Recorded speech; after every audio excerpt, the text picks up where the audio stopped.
PEGI 18.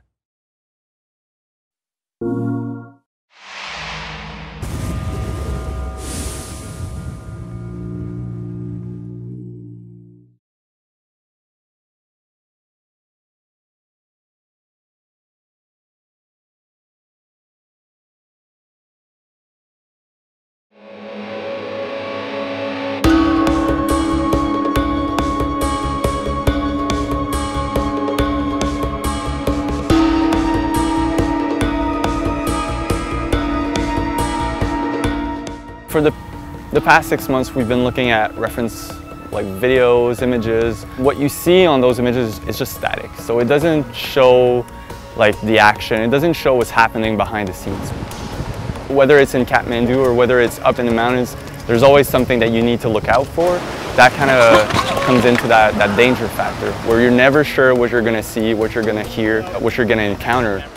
For me, this is truly awesome because that's basically the game that we're trying to build. We want the player to be kind of surprised on every corner, to see something, want to get there, but never really sure of what he's going to find. Kurat is the fictional Himalayan region that Far Cry 4 was tentatively using to describe its environment. The topography played well into informing how the game would be built.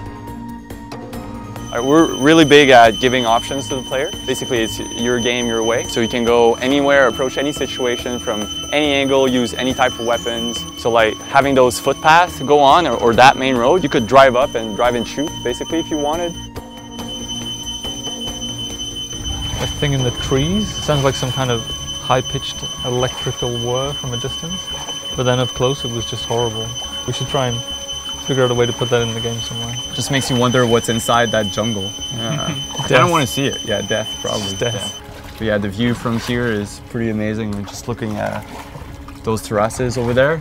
That's really the kind of feeling that we want to get. We want to get out of the standard lush forest. This really stands out to me. And now we're just approaching the temple and I can't wait to just hear and see it from up close. We're gonna go inside the temple and maybe underground also in the game, so I really want to see how it looks from all its angles. The Tal Bahari Temple is located in the middle of Lake Fiwa. It's a traditional ancient structure with an unknown history, just the kind of setting that the developers were looking for. It's super interesting to see how the traditions kind of sustain and survive. It's not just the place itself that has this spirit, it's the people as well. They still believe it, they still carry on these traditions. Whereas back home we kind of dispose of things much more quickly. Whereas everything here seems to, even if people don't know why they do it, like they still do it just because they're carrying on their tradition. It's kind of cool just to get that level of detail. And a lot of it's just bizarre juxtaposition, which I think is going to be kind of cool to try and bring some of that into the game. I think it's going to give a weird irreverence, which I think is always something we look for in a Far Cry game. Coming back here and just having a slideshow and showing people pictures, yeah, that's good. But then explaining them like in detail how it was to be there and see those things, I think that's really where it paid off. It was a break between filming. I remember I saw this, so there was a little old woman sitting on a step. So I started filming her. She was just sharpening this thing on the step. And a few weeks ago we were like, we need someone to give this mission. And I was like, I have her. So we're going to use her as inspiration. And again, that was just a small little moment that like we've added in the game to give that clash of culture, kind of fish out of water experience.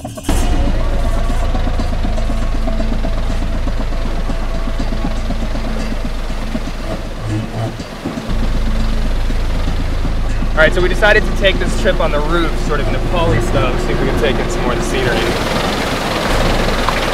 We took this crazy Jeep ride on these death trap roads, and I remember seeing people on these huge rickety buses and thinking these people are insane. In the research I've done, I've seen that these buses crash every week. It's not even newsworthy, it happens all the time. There were some moments like looking down that I was really like, if the driver doesn't know what he's doing, like, or if I was driving, I'd probably be in the ditch and I'd probably be either dead or almost dead, right? This is the perfect warm-up to a 2-day trek. So on our way to the Gorilla Trail, we've come across a road that's been washed out by a giant avalanche. So we're gonna have to take it by foot on what looks like a pretty sketchy trail.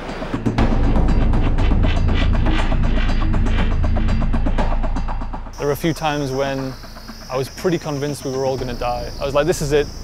At least I'm going to die in a beautiful place. After the avalanche-stricken road, we've got on this van, and it's going to take us the rest of the way to the Gorilla Trail. You guys comfortable? Getting hot. With an exploration of Pokhara, the Gurkha, and the Temple Lake finished, the heart of the Himalayas was the next stop.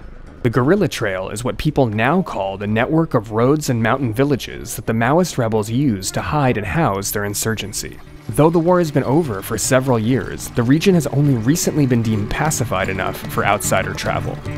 We got to the start of the Gorilla Trail, and immediately I was in the game. I felt like I was in Kirat. The landscape was perfect. Everything looked like the game I'd been playing, and it was an incredible feeling. We left civilization behind.